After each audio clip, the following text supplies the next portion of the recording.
बिस्मिल्लाहिर्रहमानिर्रहीम सल्लल्लाहु ताला अला मुहम्मद व अला आलिहि व सहबिहि व बारिक वसल्लम। स्टूडेंट्स, आफ्ताब तारी आपसे मुखातिब हो। हमने रेक्टिफिकेशन ऑफ एरर जो है वो स्टार्ट किया हुआ है अपना फाइनेंशियल अकाउंटिंग बीकॉम पार्ट 1 का। तो जनाब आज जो है वो हम क्वेश्चन नंबर 4 जो है वो स्टार्ट करने जा रहे हैं। इससे पहले मैंने क्वेश्चन नंबर 1 करवाया, 2 और 3 ये मैंने आप लोगों को नहीं करवाया, ये आप लोगों की प्रैक्टिस है, आप लोगों ने खुद सॉल्व करनी है। सो मेरी ये कोशिश है कि जल्द से जल्द उन क्वेश्चंस की तरफ जाया जाए जो पेपर के पॉइंट ऑफ व्यू से इंपॉर्टेंट है। आल्दो के पेपर से के पॉइंट ऑफ व्यू से जो इंपॉर्टेंट क्वेश्चंस हैं वो थोड़ा आगे स्टार्ट हो रहे हैं, लेकिन उन क्वेश्चन की बेस ये क्वेश्चंस है। सो अगर ये क्वेश्चंस आते होंगे तो वो क्वेश्चन आप काफी हद तक खुद भी कर सकते होंगे। जो एक आध नई चीज आएगी वो सिर्फ आपको वहां सीखने की जरूरत पड़ेगी। सो मेक श्योर कि आप प्रीवियस लेक्चर को भी अच्छे से नोट डाउन कर चुके हैं, उसको अंडरस्टैंड कर चुके हैं, और आज का लेक्चर जो है ये भी आप एंड तक देखेंगे।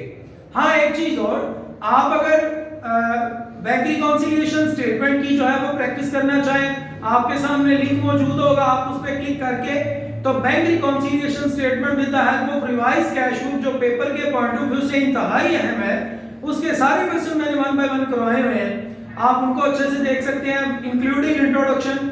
फिर उसके बाद जनाब आप अगर फाइनल अकाउंट को देखना चाहें तो फाइनल अकाउंट का एडजस्टमेंट वाला जो टॉपिक है वो कंप्लीट टॉपिक जो है वो मैंने करवाया हुआ है, वो भी आपके सामने इस वक्त लिंक मौजूद होगा, आप उसको भी देख सकते हैं। इसके अलावा आप अगर बिल्स ऑफ एक्सचेंज जो कि काफी मुश्किल जो है वो समझा जाता है स्टूडेंट के नजर में, आप उसको जो है वो अगर कंप्लीट देखना चाहें तो वो भी आप जनाब सामने जो लिंक आपके इस वक्त मौजूद होगा उस पर क्लिक करके तो वो भी देख सकते हैं। फिलहाल हम इस क्वेश्चन की बात करते हैं, रेक्टिफिकेशन ऑफ एरर। गलती को हमने दुरुस्त करना है कि जो गलतियां की गई उनको दुरुस्त कैसे किया जाएगा। तो पहली ट्रांजैक्शन है, कहता है machine sold for rupees 10,000 has been posted to sale account. हमने बेची है मशीन। मेरे भाई आपको यहाँ पर अपने बेसिक कॉन्सेप्ट ज़हन में रखने होंगे। पहला बेसिक कॉन्सेप्ट क्या है कि गुड्स को जब भी सेल किया जाए तो उसको हम जो है वो सेल्स ही कहते हैं। गुड्स को जब भी बेचा जाएगा तो उसको हम क्या कहेंगे? सेल्स। यहाँ वो क्या कह रहा है? वो कह रहे हैं हमने यहाँ पर गुड्स को नहीं बेचा बल्कि हमने बेचा मशीन को। तो मेरे भाई जब भी मशीन बेची जाए तो उसकी जर्नल एंट्री हमेशा होती है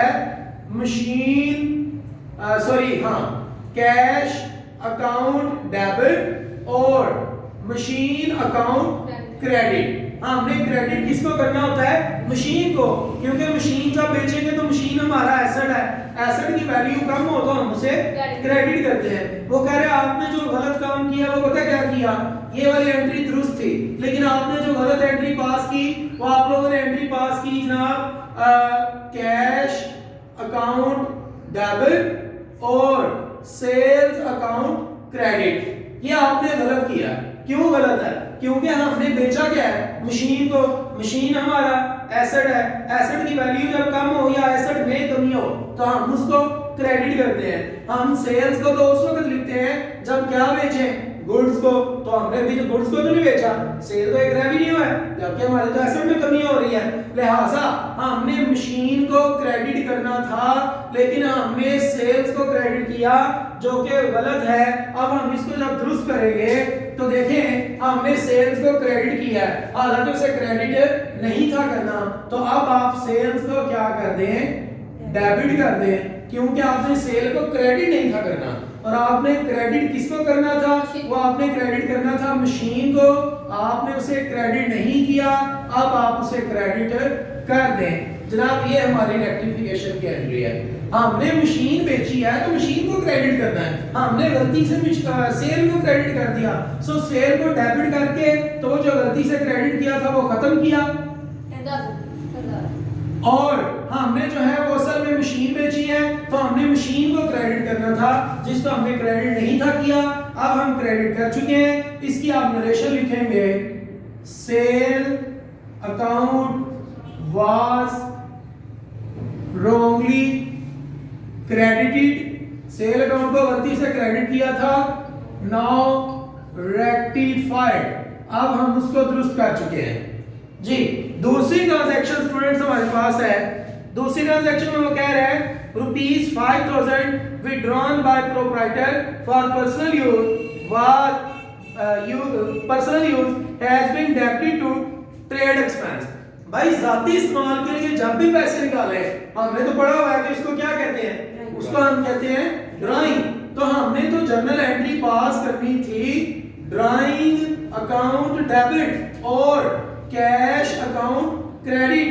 ये दुरुस्त एंट्री है, हमने ये एंट्री पास करनी थी, लेकिन हमने गलती से क्या पास कर दी, हमने ड्राइंग की जगह पर क्या लिख दिया, ट्रेड एक्सपेंस। हमने गलत एंट्री जनाब ये पास की, हमने लिख दिया ट्रेड एक्सपेंस डेबिट और हमने क्रेडिट किसको किया, हमने क्रेडिट किया जनाब कैश को। तो जनाब मसला तो है ड्राइंग का, हमने तो असल में ड्राइंग को डेबिट करना था और हमने गलती से किसको डेबिट कर दिया, ट्रेड एक्सपेंस को। ये ट्रेड एक्सपेंस को डेबिट नहीं था करना, सो अब आप उसे खत्म करने के लिए क्या करें, अब आप उसे क्रेडिट करें। जो आपने गलती की हुई है उसको खत्म करना है। हमने ट्रेड एक्सपेंस को डेबिट किया है, ट्रेड एक्सपेंस को डेबिट नहीं था करना, अब आप उसे क्रेडिट कर दें। अब आप लिखेंगे ट्रेड एक्सपेंस अकाउंट क्रेडिट। तो असल में किसको डेबिट करना था, असल में डेबिट करना था ड्राइंग को, क्योंकि हमने जब ड्राइंग जाती इस्तेमाल के लिए पैसे निकाले हो तो उसको ड्राइंग कहते हैं। तो अब हम यहां पर ड्राइंग अकाउंट को डेबिट करेंगे। ड्राइंग को डेबिट क्यों किया, क्योंकि असल में ये हमारा एक्सपेंस था, हमने इसी को चार्ज करना था, लेकिन गलती से चार्ज किसको कर दिया था, ट्रेड एक्सपेंस को। ट्रेड एक्सपेंस को हमने क्रेडिट नहीं था करना, सो हमने वापस ड्राइंग को डेबिट किया जिसको असल में डेबिट करना था, और हमने क्रेडिट किया ट्रेड एक्सपेंस को क्योंकि इसको डेबिट नहीं था करना।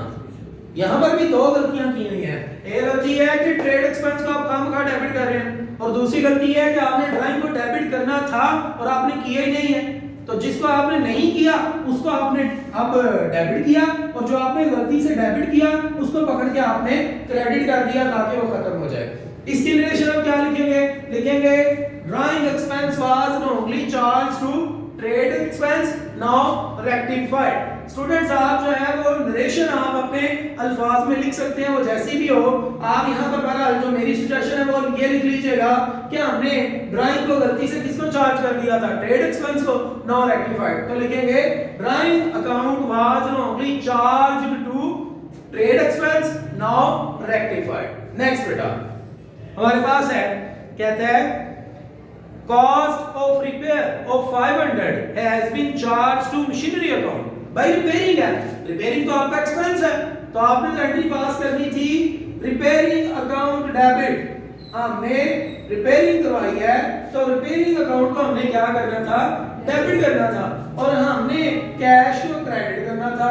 ये दुरुस्त एंट्री थी, लेकिन हमने रिपेयरिंग की जगह क्या लिख दिया हुआ है, हमने रिपेयरिंग की जगह जो गलत लिखा वो है मशीन। तो मशीन को तो डेबिट नहीं था करना, ये गलत है, मशीन को डेबिट नहीं था करना, असल में डेबिट करना था रिपेयरिंग को, जिसको आपने डेबिट नहीं किया। तो अब आप रिपेयरिंग को डेबिट कर दें और मशीन को क्रेडिट कर दें। मशीन को सर क्यों क्रेडिट करेंगे, क्योंकि भैया आपने उसे क्रेडिट डेबिट नहीं था करना, सो आपने उसे डेबिट किया। तो अब आप उसको खत्म करने के लिए मशीन अकाउंट को क्रेडिट करें, और असल में किसको डेबिट करना था, रिपेयरिंग को। तो आप रिपेयरिंग को जो है वो डेबिट कर दें। तो अमाउंट 500। तो नरेशन इसकी लिखेंगे repairing was wrongly charge to machine account now rectified. जी उम्मीद है कि आप लोगों को ये बात समझ आ चुकी होगी। रिपेयरिंग एक एक्सपेंस है ना, तो जब एक्सपेंस हो तो एक्सपेंस को डेबिट करते हैं, आपने खामखा एसेट को डेबिट कर दिया हुआ, तो ये दुरुस्त नहीं था। नेक्स्ट है बेटा, कहता है ₹3900 received from Saleem has been posted to Wasim। हमने सलीम से पैसे लिए। मेरे भाई जब हम सलीम से पैसे लें तो एंट्री पास होती है कैश अकाउंट डेबिट और सलीम अकाउंट क्रेडिट। कैश को हम इसलिए डेबिट करते हैं, हम कहते हैं कैश हमारा एसेट है, एसेट में इजाफा डेबिट। और हमने सलीम को इसलिए क्रेडिट करना था क्योंकि सलीम जो है वो हमारा एसेट था, डेटर था, अब वो डेटर नहीं रहा, डेटर में कमी हुई तो क्रेडिट, हमने सलीम को क्रेडिट करना था। लेकिन हमने गलती से सलीम की जगह पता किसको लिख दिया? वसीम को। आपने वसीम को क्रेडिट कर दिया है, हालांकि आपने पैसे तो किससे लिए हैं? सलीम को। तो भाई हमने सलीम को डेबिट करना था, आपने तो क्रेडिट करना था। आपने क्रेडिट किसको कर दिया है? वसीम को। तो वसीम को तो क्रेडिट नहीं था करना, लेकिन आपने क्रेडिट किया। अब आप इसको खत्म करने के लिए क्या करें? वसीम को डेबिट करें, वसीम अकाउंट डेबिट, और असल में किसको क्रेडिट करना था? सलीम को। तो जनाब सलीम अकाउंट क्रेडिट कर देंगे। हमने जिससे पैसे लिए हो वो हमारा डेटर नहीं होता। हमने पैसे लिए सलीम से, तो अब सलीम हमारा डेटर नहीं है।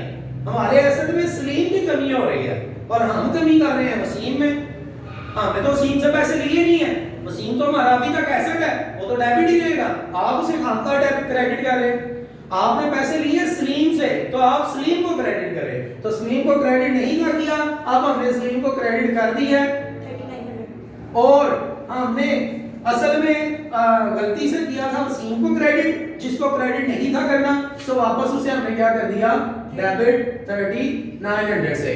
लिखेंगे Salim account was wrongly posted to Wasim account, now rectified. Next बेटा कहता है furniture purchase ₹8000 has been debited to purchase account. फिर से एक कॉन्सेप्ट आ गया।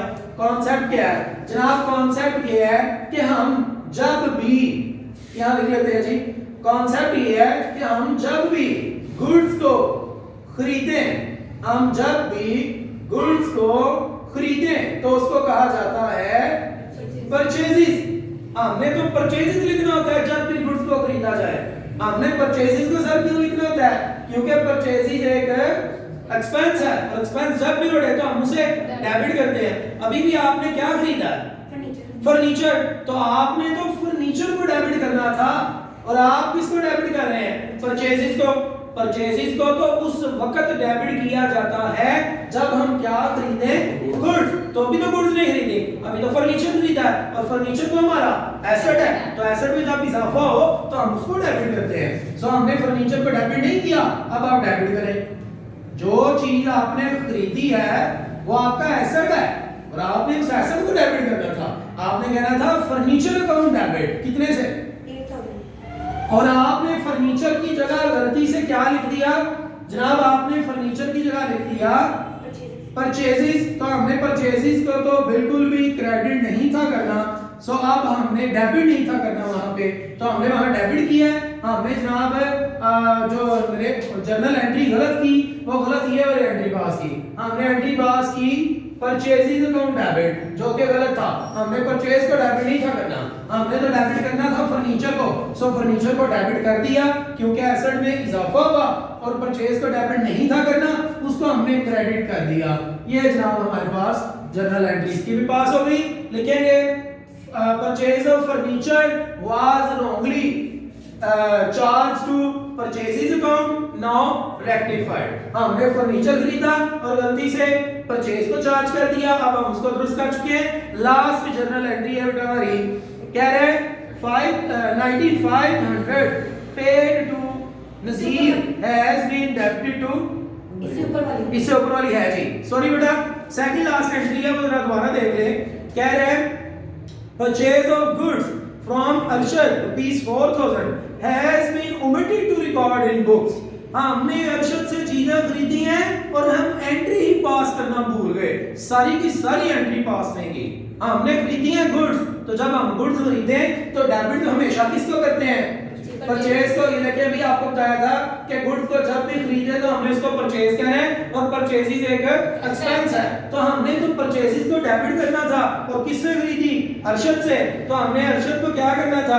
क्रेडिट, क्योंकि वो हमारी लायबिलिटी है। तो आपने पूरी की पूरी एंट्री पास नहीं की, अब आप पूरी की पूरी जर्नल एंट्री यहां पर पास कर दें। आप बोलेंगे purchases account debit, purchases account debit, आपके एक्सपेंस में इजाफा हो गया इसलिए डेबिट, और अरशद अकाउंट क्रेडिट, क्योंकि वो बंदा आपकी लायबिलिटी बन चुका है, वो आपका क्रेडिटर है, लायबिलिटी में इजाफा हो तो क्रेडिट करते हैं। और बेटा अब हमारी लास्ट ट्रांजैक्शन है। लास्ट ट्रांजैक्शन में वो हमें कह रहा है 9500 paid to Nasir has been wrongly debited to Kabir. आपने पेमेंट किसको की है? नसीर को। तो आपने तो नसीर को जो है वो चार्ज करना था और आपने गलती से किसको चार्ज कर दिया? कबीर को। भाई जब हम पेमेंट करते हैं तो किसको पेमेंट करते हैं? जो हमारे लिए लायबिलिटी होता है। तो आपने अपनी लायबिलिटी को खत्म करना था। किस तरह से? क्या पे करके? पैसे पे करके। आप जरा ये मुझे बताइएगा, ये नजर आ रही है साइड? जी बेहतर। यहाँ देखिएगा स्टूडेंट्स, जब हम लोग पैसे पे करते हैं तो एंट्री पास होती है नसीर अकाउंट डेबिट। नसीर को डेबिट इसलिए किया जाता है क्योंकि नसीर हमारे लिए लायबिलिटी होता है। लायबिलिटी में जब कमी हो जाती है तो हम उसको डेबिट कर देते हैं। और कैश अकाउंट क्रेडिट, हमने कैश को क्रेडिट करना था क्योंकि एसेट है, एसेट में कमी हो गई है इसलिए क्रेडिट। लेकिन हमने गलत ये किया कि नसीर की जगह किसको लिख दिया? कबीर को। भाई हमने कबीर को तो पेमेंट की नहीं है, हमने तो पेमेंट किसको की है? नसीर को। तो हमारी लायबिलिटी तो नसीर था, लिहाजा हमारी लायबिलिटी में कमी होनी थी तो हमने नसीर को डेबिट करना था और हमने गलती से किसको डेबिट कर दिया है? जबकि कबीर को तो हमने डेबिट नहीं था करना। सो अब कबीर को पकड़ के आप क्या कर दें? क्रेडिट कर दें। कबीर अकाउंट क्रेडिट कर दें और आप जनाब डेबिट किसको कर दें? आप डेबिट कर दें नजीर को, क्योंकि असल में हमने किसको डेबिट करना था? नजीर को। लेकिन हमने नजीर को डेबिट नहीं था किया, कबीर को डेबिट कर दिया था। स्टूडेंट्स अगर आपको ये नजर नहीं आ रहा तो मैं यहाँ पर दोबारा एंट्री पास कर देता हूँ। ये हमारा ग्राफ है, इसको आपने छोड़ देना है। जो क्वेश्चन का हिस्सा है वो जनाब ये मैं पास कर रहा हूँ एंट्री। हमने जो है वो पैसे किसको देने थे? नसीर को। नसीर को डेबिट करना था, नसीर को डेबिट नहीं किया, आपने किसको डेबिट कर दिया? कबीर को। तो कबीर को तो डेबिट करना ही नहीं था। सो अब आप कबीर को क्या कर दें? कबीर को क्रेडिट कर दें और असल में किसको डेबिट करना था? नसीर को। तो आप नसीर को जो है वो डेबिट कर दें। ये जनाब हमारे पास जो है वो जर्नल एंट्री है कि हमने नसीर को डेबिट कर दिया क्योंकि इसको पेमेंट की, लायबिलिटी में कमी हुई, और कबीर को तो पेमेंट की नहीं थी, आपने कबीर को खामखा डेबिट किया हुआ था। अब आपने इसे पकड़ के क्रेडिट कर दिया। अमाउंट आप लोग लिख लेंगे और आप इसकी रिलेशन लिखेंगे। Paid cash to Nasir has been wrongly charge to Kabir, now rectified. उम्मीद है कि आप लोगों का ये कॉन्सेप्ट काफी अच्छा क्लियर हुआ होगा। अगर आपको किसी किस्म का प्रॉब्लम हो तो जनाब आप कमेंट करके पूछ सकते हैं। और दूसरा ये लाइक और सब्सक्राइब करना हरगिज़ मत भूलें। Keep watching Aftab अंतरियो।